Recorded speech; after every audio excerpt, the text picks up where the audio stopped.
Greetings, happy coders, and welcome back. Here's another video from me, and here I am once again in person to talk over a little bit of progress. I've posted several updated videos over the last couple of weeks. Things are making progress, but I thought I would do a little commentary for once, as I managed to finally free up a little bit of time to do that. So yeah, here we are then, of course, with Pacman RX.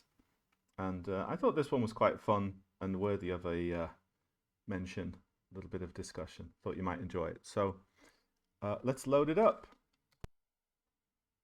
It's not a big thing, but it's quite nice. So here we've got the attract mode as you see it. And now, wait for it, here we go. We've got the animation of the ghosts chasing and just about to catch him, and then just like in the arcade. So I've just finished coding that today.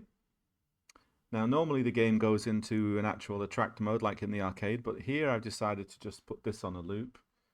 I think that's fine for now. I mean, you know, should I add a mode just showing the game? I think most people know what Pac-Man is by now, so probably don't need to. It does work fine with redefine keys as well. So if you press redefine keys, then you can redefine the keys and it'll just resume where it left off, which is nice. There you go. So I thought you might be interested to know how it actually did it. I'll go into the game quickly as well, just to show you that it starts up. There we go.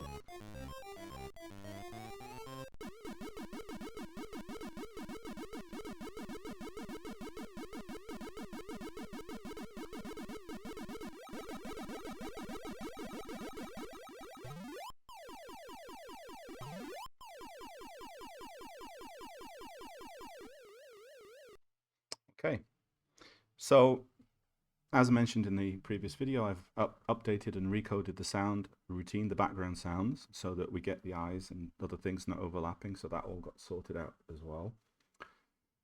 And in the process of coding the attract sequence, I'm making use of the existing sprite routines and game routines to do that. So at the same time, I also coded the difficulty level so that Pac-Man's speed and the ghost speed is now correctly set as you go through the levels. The two things that I haven't done is that Pac-Man gets a little bit of a speed up in the first couple of levels when he eats a power pill. He's slightly faster, so that's a fairly trivial thing to do.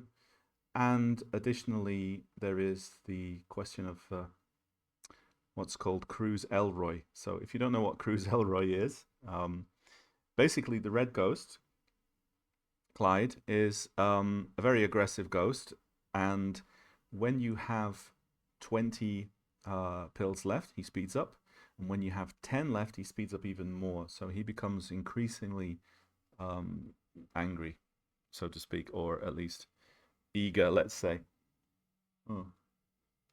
Anyway, so I haven't done that yet, but again, those two things are fairly straightforward, so that's good. The one big thing that I haven't done yet is the cutscenes. I have most of the graphics for that, so you know, that's probably the next thing to do. I'm trying to think what else there is, but mostly I think it's just play testing. Obviously, the Pac-Man death sequence as well. I guess that needs to be added too, because at the moment you can't die at all. So yeah. All right. So you may be wondering, how did I achieve the effect? So let me show you. So essentially, what I've done is I'm using the same routines as in the game. So the first thing that I did, and I'm just going to recompile and reload it with a version that lets me show you what I'm up to in the background, right? So, okay, let's check that. So if we reset this, let's just see if that works. Skip this. Skip this. Yeah. Okay. Right. So there's a clue already for you, right? Okay, so what I've done is I thought, well, I'll use the same routines to make the ghosts behave in the same way as they would if they were a maze, right? There's a background buffer, which is the maze. So what I've basically done is created a maze, which is basically just the line where Pacman is currently with a dot, and then a line at the side there where you see the four ghosts, and that's the two corridors of this maze, right? So what that basically allows me to do is just queue the ghosts up there, as you can see. They get queued up at that point, and Pacman starts at this point, and then all of this is covered with black on black attributes, so you can't see any of it happening. And the end result of that, of course, is that they all emerge from here, and so they all appear to emerge out, right? And you can see that effect here if I unpause it, right? So you can see a second, there you go, right? So they all emerge, but in fact, they're always on screen. You just can't see them. They're just becoming visible. That just makes it super easy and simple to code. The ghosts don't have an option other than to turn to the left, so they will, of course, turn to the left. The power pills are also the real power pills of the game. They are active as power pills, and so they blink, and they're within the code too. Now, to make it simple, what I actually did was I just checked Pacman's. Sorry, I'm pointing at a thing that you guys can't actually see, but you can see the screen. So the power pill that you see that Pacman is approaching, I just check when Pacman reaches a particular X coordinate, and then I trigger it because I need to trigger then Pacman to change direction, and the ghosts, who will then turn blue, will automatically change direction, head back the other way. So the only thing I really had to do was make sure that the speed of the ghosts and the Pacman were correct, so that they all kind of appeared in the correct way. There is one other thing, though, which became immediately apparent once I did this, and that, of course, is the eyes of the ghost, right?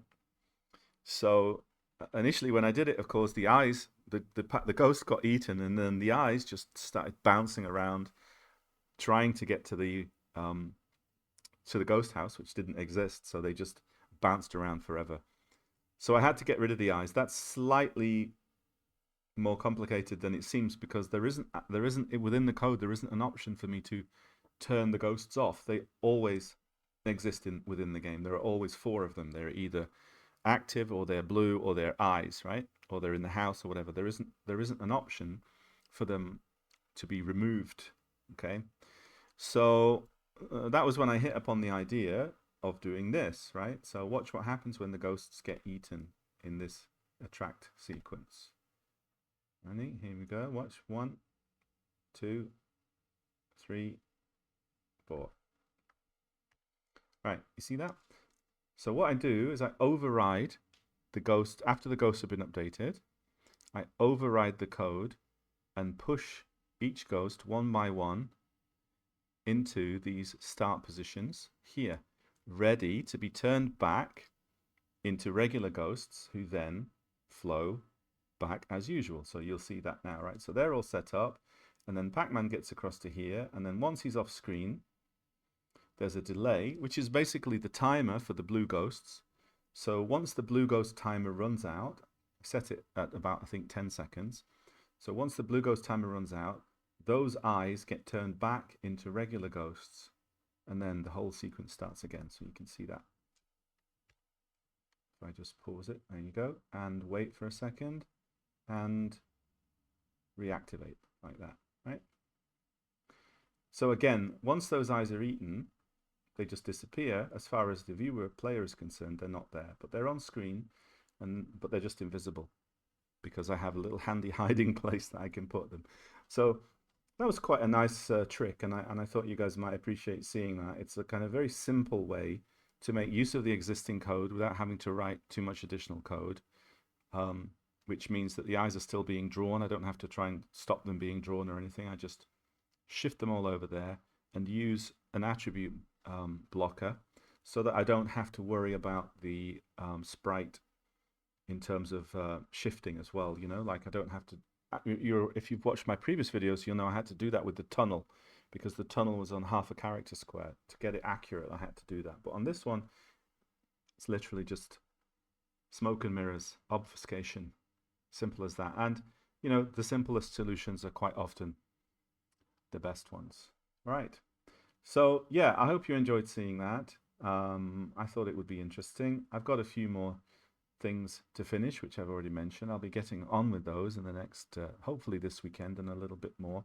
Really going to try to have this done within the next month or so and have it ready for public consumption, so to speak.